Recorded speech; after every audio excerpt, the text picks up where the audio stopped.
Bienvenue dans mon antre. Ceci n'est pas une fiction. Tu es bien dans le monde réel de l'irréel. Es-tu prêt à frissonner? Es-tu prêt à affronter tes peurs? Alors, installe-toi confortablement et tremble.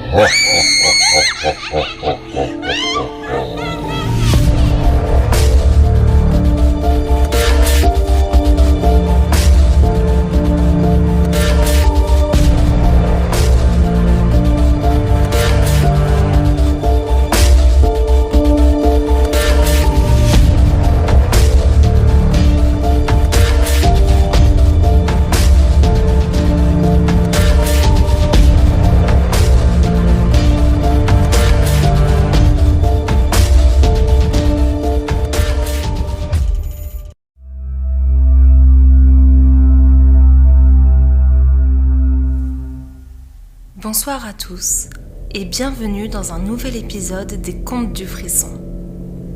Aujourd'hui, je vais vous conter 2 légendes terrifiantes. Personnellement, j'ai toujours été mal à l'aise quand je vois des poupées, que ce soit dans un magasin, chez des gens, dans des brocantes ou même à la télé. Leur présence me dérange. Avec leurs yeux si expressifs, leurs sourires, leurs vêtements, et leur ressemblance frappante avec nous, les vrais humains. Dérangeant, n'est-ce pas? Alors, puisque vous êtes là pour frissonner, installez-vous confortablement. Et tremblez.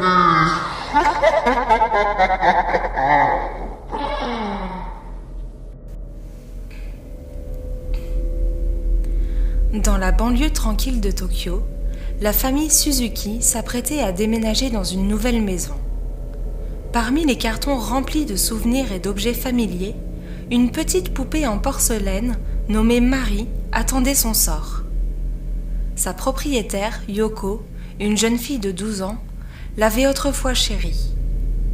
Marie était sa confidente, son amie, sa compagne de jeu. Mais les années avaient passé et Yoko avait trouvé de nouveaux intérêts, laissant Marie languir dans un coin oublié de sa chambre.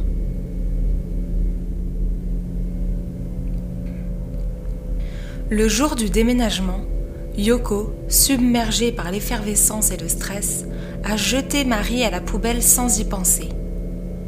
La poupée en porcelaine, brisée par cet abandon inattendu, resta là, immobile et silencieuse, sous la pile de déchets, ignorant le destin tragique qui l'attendait. Quelque temps plus tard, Yoko était installée dans sa nouvelle chambre en rentrant du collège pour y faire ses devoirs. Elle était seule à la maison, ses parents étaient au travail. Un sentiment de malaise l'envahissait, comme si une présence invisible rôdait dans la pièce. Soudain, le téléphone sonna, brisant sa concentration. Yoko, le cœur battant la chamade, décrocha le combiné. Une voix glaciale et enfantine parvint à ses oreilles. Bonjour, c'est Marie. Je suis à la décharge maintenant. Terrifiée, Yoko raccrocha brusquement, convaincue d'avoir eu une hallucination. Mais le téléphone sonna de nouveau, persistant et implacable. Bonjour, c'est Marie. Je suis à l'épicerie du coin maintenant. La voix se rapprochait, devenant de plus en plus menaçante. Yoko, paralysée par la peur, ne parvint à prononcer un seul mot. Le téléphone sonna une 3e fois et la voix murmura. Bonjour, c'est Marie. Je suis juste devant ta maison maintenant. Yoko, rassemblant son courage, se précipita vers la fenêtre et regarda dehors. Aucun signe de vie dans la rue déserte. Elle se persuada que c'était une plaisanterie macabre, un mauvais rêve. Mais le téléphone sonna une dernière fois, et la voix chuchota dans son oreille. Bonjour, c'est Marie. Je suis juste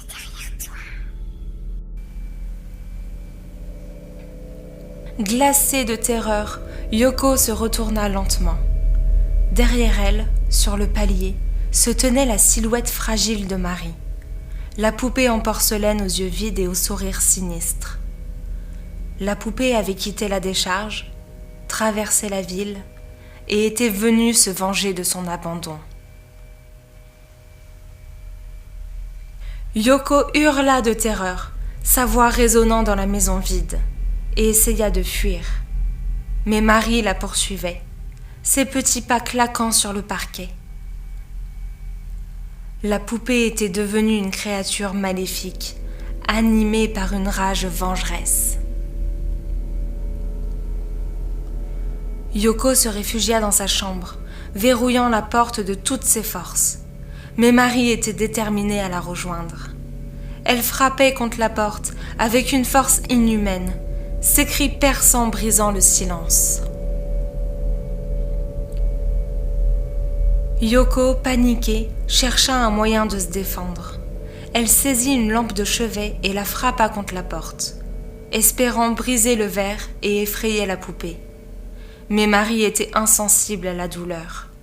Elle enfonça la porte avec une facilité déconcertante, se précipita dans la chambre. Yoko recula de terreur, se cognant contre le mur.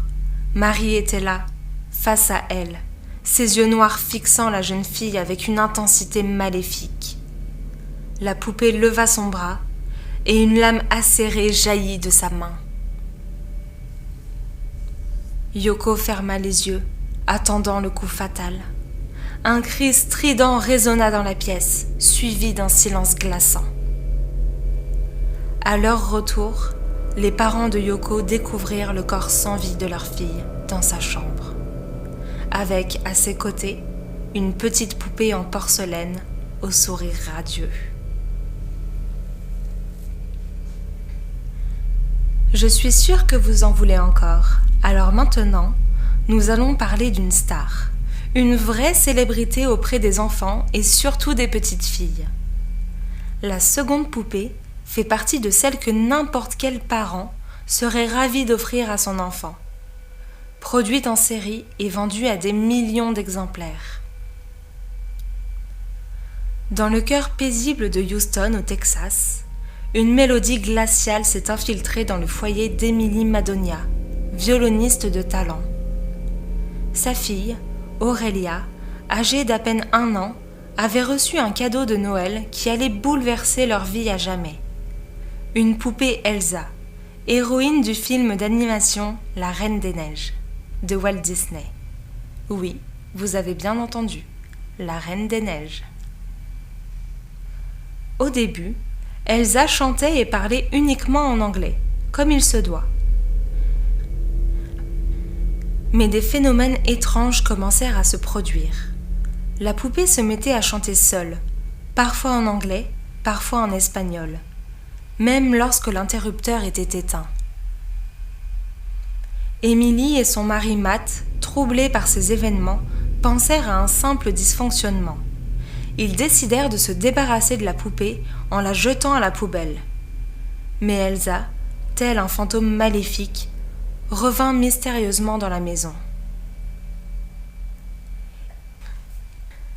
Hantés par la poupée, Emily et Matt tentèrent à nouveau de se débarrasser d'elle. Ils l'enveloppèrent dans plusieurs sacs poubelles, la jetèrent au fond de la benne à ordures et la virent disparaître sous un tas d'autres sacs. Mais leur soulagement fut de courte durée. De retour de vacances, la famille Madonia découvrit avec effroi qu'Elsa les attendait, assise tranquillement dans leur arrière-cour. Aurélia, la petite fille, la reconnut immédiatement. La poupée hantée était revenue.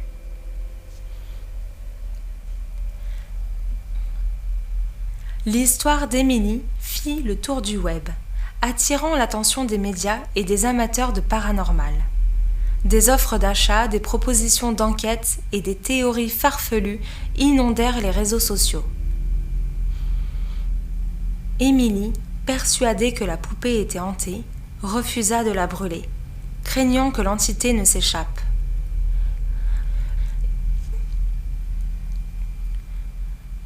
Elle choisit plutôt de l'envoyer à Chris Hogan, un ami vivant à plus de 250 km, lui demandant de vérifier les marques de feutre dessinées par Aurélia pour s'assurer de son authenticité. Chris, sceptique de nature, accepta de prendre la poupée chez lui, plus par amusement que par conviction.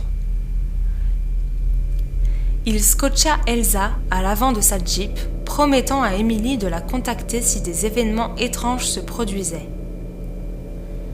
Emily, soulagée d'avoir éloigné la poupée hantée, espère ne plus jamais la revoir. Elle garde néanmoins une fascination pour l'inconnu et avoue avoir trouvé cette expérience divertissante, bien que traumatisante. L'histoire d'Emily et de sa poupée Elsa hantée reste un mystère glaçant. Un rappel que parfois, les jouets ne sont pas tout à fait ce qu'ils semblent. La mélodie de Libéré et délivré résonne désormais avec une connotation sombre, un avertissement murmurant que la magie peut avoir un prix terrible.